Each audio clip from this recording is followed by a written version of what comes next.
back, everyone, with yet another exciting and thrilling episode. I am Keshavi, and along with me is my co host Udita. We welcome you to Abhivyakti Reflections Beyond Horizons, brought to you by Vishwashanti Gurukul, episode 3. This podcast is your space for exploring powerful ideas, meaningful questions, and real world challenges. In today's episode, we are diving into a topic that shapes every one of our lives: the social and ethical dimensions of technology. From how it impacts our privacy to the way it influences creativity. There's so much to unpack. So let's get started. Today, we're delighted to welcome Miss Rima, a seasoned professional with over 20 years of experience in organizational development and a master's in psychology. She has worked with leading institutions like Harvard Business School Publishing, Dale Carnegie, and Achieve Global. And for the past 9 years, she's been with LinkedIn, creating impact across APAC, the Middle East, the US, and Europe. Recognized among the top trainers in Asia, Ms. Rima brings a wealth of global experience and a passion for helping individuals and organizations grow. We're so glad to have you here today, ma'am. Oh, thank you so much. That was such a kind introduction. Thank you, I'm so ma'am. happy to be here. Yeah. Ma'am, we can see how technology is advancing so rapidly. Has a recent event or past experience made you reflect on its impact on technology, on society, and ourselves? Yeah, I think that's a very relevant question. Not today. Of course, it has. Actually, it makes me sit up and take notice every day, be it in our personal lives or be it in our professional lives. So, from two perspectives. As far as my work is concerned, it's all about technology and artificial intelligence, AI tools being at the prime of it, right? So when it comes to that, I see a huge amount of shift in our mindset and thinking that is required. So how much time we save because of AI tools is a known fact, right? What we do with that time is something that we are still kind of dabbling with. The kind of impact AI really is able to create. So, a lot of products come out, a lot of tools are there to make our life much easier, even at work. And for example, in my line of work, I like to think using something known as mind maps. So, earlier I would spend at least an hour reading through everything, the reports, and then creating a mind map for my understanding. Now I have a tool which actually gives it to me in less than a minute, right? So I am left with the rest of the 59 minutes to actually add my quality nuance to it. And that is where my challenge lies now. So that's just one example of like the multiple things that we face every day with technology. Well, on the home front, well, there's lots. I have my son Kabir, who's 12, and there is so much happening in his life with AI. I see him using it for his research. I see it using him to sometimes complete and not only complete but kind of add on to his homework. And I used to feel, oh my God, is this correct? Is this wrong? But in today's day and world, everything's correct, because you're moving on and you have to learn to balance it. In my personal life, well, I use it a lot for as mundane things as, like enhancing a recipe for dinner, making it more fun, or planning my travel itinerary, right? Other than that, other than the basic things of where to buy, what to buy, even in terms of kind of doing a bit of time management for myself and helping me understand where time can really be given when it comes to my personal life, right? So there are multiple things and it's a huge impact, definitely. Yes, ma'am. I totally agree with that. While technology brings many benefits, as you said, it has downsides as well. From your view, what social challenges come with our heavy reliance on technology? Yeah. So well said. Everything has its pros and cons, I believe. Hmm. And so does technology, right? When I was a kid, there was no technology, but there were still pros and cons. And what I believe truly is the balance of how we utilize one and the other. Well, there are lots of, if you look at it, cons. If you overindulge in technology, the main part of it, which is the human touch, is completely missed, right? You don't get to go out Yeah. with friends. How many times do you go out with friends? as simple things as even, going out to a restaurant to eat. You have so many apps who are just delivering the food to you. Not going out for movies because there's so much happening on the OTT. Yes. Not going down to play with friends because, you can just do it online. Not calling up a friend, picking up the phone, or just going to somebody's house and wishing them happy birthday, but just putting it on Insta or, any other social medium saying, okay, happy birthday. So a lot of, I feel the emotional part of it Mm. can really be taken away by making it more technological in that sense. Another thing is, of course, the health benefits. So if we overindulge, the kind of pressure we are putting on our eyes, and more importantly, on our brain, because our neurons really go for a toss suddenly with so much intense impact of technology, right? You're getting those waves hit you, and we're not used to it. So there are, of course, ways of managing it, making sure that you're not overusing the screen time, or making sure that you're keeping a tab on it, knowing and being aware of the consequences. I think that's really critical, especially for kids of today, to understand what this means in the long run. When you're young, no, everything is really cool, everything is flowing. Even Yeah. if you fall ill, you get well very soon, touch wood. All that's great. But as you grow older and as you become wiser, you start realizing that a lot of what you've done in your childhood is going to impact you in your adulthood. So as long as we're able to create awareness about that, I think we're in good stead. Couldn't agree more with you, ma'am. Also, ma'am, as you mentioned, everyone uses technology in today's time. People think they control their data, but studies suggest otherwise. How much Yeah. control do individuals actually have over their digital footprint? That's a great question. Talking about digital footprint, I think we are in a time where we need to surrender and Mm. not control. The whole conflict arises because we want to control and data wants to control. Well, honestly, you sit in front of your phone and you're having a conversation with your friend. Do you not know that AI is picking up on your conversation? As if you're talking about anything, let's say I'm talking about buying, a commodity. Within like 5 to 10 minutes, that commodity will start showing up on my phone, like, advertisements for that commodity.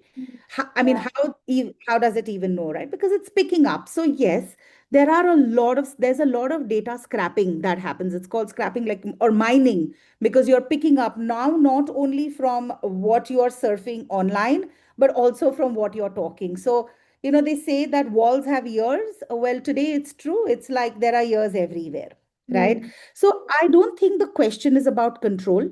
I think it's about how much information you want the others to know.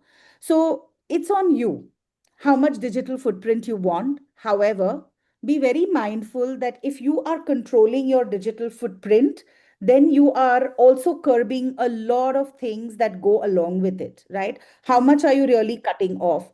Social media is just one way, and a lot of people do not get on social media because they feel, oh, I want to keep my private life private. Honestly, that's not true. I mean, your private life is open everywhere else as well. So it doesn't just have to be through, social media. Yes, it can get a little more difficult to find out about you if you're not very, if you're not very public on social media. So that's just an example. I think in today's world, we need to be aware of what digital footprint means. Knowledge is real power here. So we need to know how to utilize that power. If we have all that, then it's easier to create balance, I believe, and use it for our own good as we move ahead. Yeah. Yes, ma'am. That makes a complex issue like a lot easier to understand. As we Mhm. know, most experts talk about digital resilience. So, do you have any practical tips or steps that communities and individuals can take to build that resilience in the face of rapid technological change these days? Yeah. Like I said, I think my first and foremost tip is having the right knowledge. And if you don't have it, research for it, right? So understand that there are so many tools that are there and they're releasing like every week, every day. So understand what each tool can really give you. Spend your time researching on what advancements have happened and what do they really mean. And then take the next step of actually understanding what it means for you as an individual, right? It could be professional, it could be personal, but have a understanding of that. And then take a very calculated decision in terms of understanding, what do I really want to do with this? How am I going to actually function in a world that is moving towards this? uh, because a lot of times I feel we are in a cocoon. We like one thing and then we will stick to it. For example, chat gpt, everyone just talks about chat gpt as though it's their next best friend, but there are so many other tools uh, out there in the market that we are not really aware of, right? So it could be Nano Banana, Gemini, it could be Converse, it could be OpenAI. So to know all this, you need to actually research and put in the time for that. Now, why this has got to do with resilience? Well, it's got to do with resilience because you need to also, resilience means acceptance as well. So, how much are you accepting how fast we are moving today in the world? So, if you are accepting of that, then you know that you are trying to create a balance for yourself. You're trying to find a place in the world which is moving at such fast speed. So I believe to be resilient, you need to have knowledge and you need to take a chill pill. You don't need to get so stressed. Like I really have used to get stressed earlier and I've given it up. I have said that I'm just going to look at how this is going to help me. So if you keep asking me a lot of times how technology is taking us back, I won't be the right person to answer that because I truly believe that if we use it and utilize it in the right way, it's only going to take us forward. You know what I mean? So I Yeah, believe to be resilient, you have to accept the changes, you have to gain the knowledge, be aware, and utilize it in the right way. that is so true, ma'am. Also, ma'am, nowadays we understand that people across the world use technology, and most of them accept terms and conditions without even reading them, which raises questions about awareness. Do individuals understand how their data is used, and how can that be improved? Yeah, I think with such high use of technology, transparency becomes very important, right? And I am guilty of that as well. Like they will write conditions apply, and like then some 20 papers, which will be in like such small font that won't be able to read it even with reading glasses. So, I get it. Like we sign away, we accept things. And I think that is where responsibility and accountability plays a major role. So if we come to a consensus where we have platforms really being very open about what they can offer and what is it that's really happening, it would be a great idea. Having said that, I don't see us going in that direction for a long time, right? Very honestly. So, data mining, data scrapping, these are very real things. And they have a lot of advantages for the vendor. So I think we just need to see where we go. We need to learn from others' experiences, something that I think inherently human beings are not great at. We like to make our own mistakes and learn from them. That's great. That's one way. But if we start also looking and learning from other people, having the curiosity to question why things went wrong, I think those are the kind of ways we can improve our own awareness and our own education of what's happening. That's very true and relatable. So, Yeah. based on your 9 year work at LinkedIn, what makes a Mhm. strong profile, and what are some common mistakes that most people do subconsciously? Yeah. Okay, very interesting. So, you know what? I was thinking about this, and maybe I'll give you the top three things that you need to do for your LinkedIn profile, right? Yeah. The first one is very important, and that is your photograph. So, the photograph that you put on your LinkedIn profile is going to be very important. So, make sure it's one of your recent ones. It's not like a 20-year-old photograph. It is something wherein it doesn't always have to be in a suit and a professional setting, right? You can really put a picture of yourself in the right setting. It can be normal, it can be, except make sure, be a little more understanding that this is a professional platform. So make sure your features are clear and you are like the center of attention in that picture. Other than that, there's also this banner which is behind the photograph, right, on LinkedIn. I Yeah. think that's also very critical. So, what do you really put there? Now, a lot of people just pick up pictures of scenery and stuff, which is random. So, if you want to do that, I would suggest put something that is relevant for you, like it's talking about you. So utilize the banner. That's a huge ad space for yourself. So utilize that space. So, your photograph and your banner being the first one. The second one is the immediate writing, which is the summary of self. Yeah, very important that you have a strong summary, because a lot of people will not go through your resumes now. They will look at your name and your designation and then go straight into the summary of what you are doing.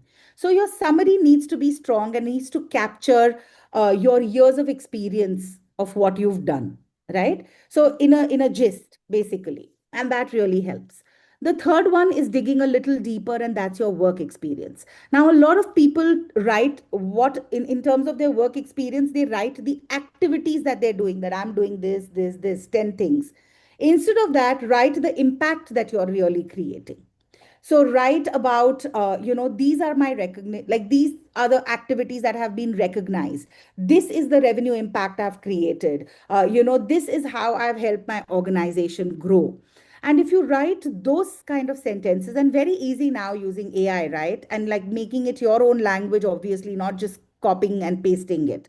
But if you're able to do that, it becomes a much stronger profile. And we have 1.3 billion members on LinkedIn. It's in the world the largest database. So a lot of people do not look at resumes when they're hiring. They will just go to your LinkedIn profile. So that's very important. Also, Mama, I had another question related to this. That a lot of Sure. people are skeptical about when to start building their LinkedIn profile because many think about college applications as well. What do you think is the right age to start building up a LinkedIn profile? That's a very interesting question. I think there are age limits as well on LinkedIn, right? So as long as you follow those, the earlier the better. Because what happens is, as you join LinkedIn, right, as per the age, and you can actually start talking about the work that you're doing. You can start talking about your thoughts. And as you do that, you're building your network. Yeah. So it's very important to start building your network. So by the time you're like 20, 21, 25, and you're really stepping into like the mainstream of your career, you would have a healthy following. You can utilize not only utilize them for gaining more expertise, you can actually have different perspectives. You can also get your jobs straight from there. Like, I got last three jobs, all of them from LinkedIn, and of course my LinkedIn job. So nobody even asked me and called me for my resume. It just went through from my profile, right? So from that perspective, I would really think a good idea is to get into it as soon as possible and start putting your thoughts out there. Start reaching out to people from industries you want to know more about, you want to learn, and you will find that the network is very open to catching up with youngsters and actually giving them, a flavor of what they are or what we are all doing. Those are very useful tips. Also, ma'am, in the starting, you mentioned that how everyone uses AI for literally every task. Do you think Mm. creativity is still just a human thing, or does technology play a part now? Should we change how we define creativity? Yeah. Oh my God, this is such a cool question. And creativity is so human. So, for example, what has shifted? If you give AI a random prompt, you will get a random answer. You need to give AI the correct prompt to get the correct answer. It's as simple as that. So, yes, you may not take a pen, pencil, notebook and start writing to be creative, but you can definitely, the creativity is in what? The idea, right? So, as long as you're able to express the idea as a prompt, nothing is happening to the creativity. We have to understand what is AI. AI just is basically a tool that within nanoseconds will get all the research together for you and give you an answer based on stuff that is already out there, right? Now, what is creativity? It is a creation. You're creating a new idea. So you put that idea out, and what AI will do is just put it together for you. So the putting together is done by AI, but the idea is still yours. And that's where the human part is. So try today using something like a Nano Banana, for example. It's a very image-driven AI tool. Okay. So so if you ask Nano Banana, that create an image for me where there is an Olympic for different animals who live in the jungle, right? So it will come up with Olympic games, and it'll show you an image with different animals getting into races and things like that, right? That's the image that AI creates. But who is honestly, if I have to ask you, who is creative here?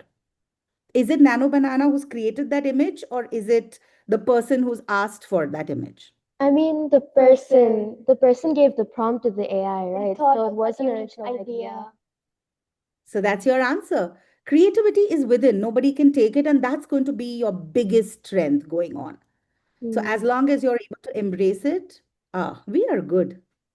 So, Yeah. one very important thing I read, I'm just sharing this out of context. AI is not going to replace people.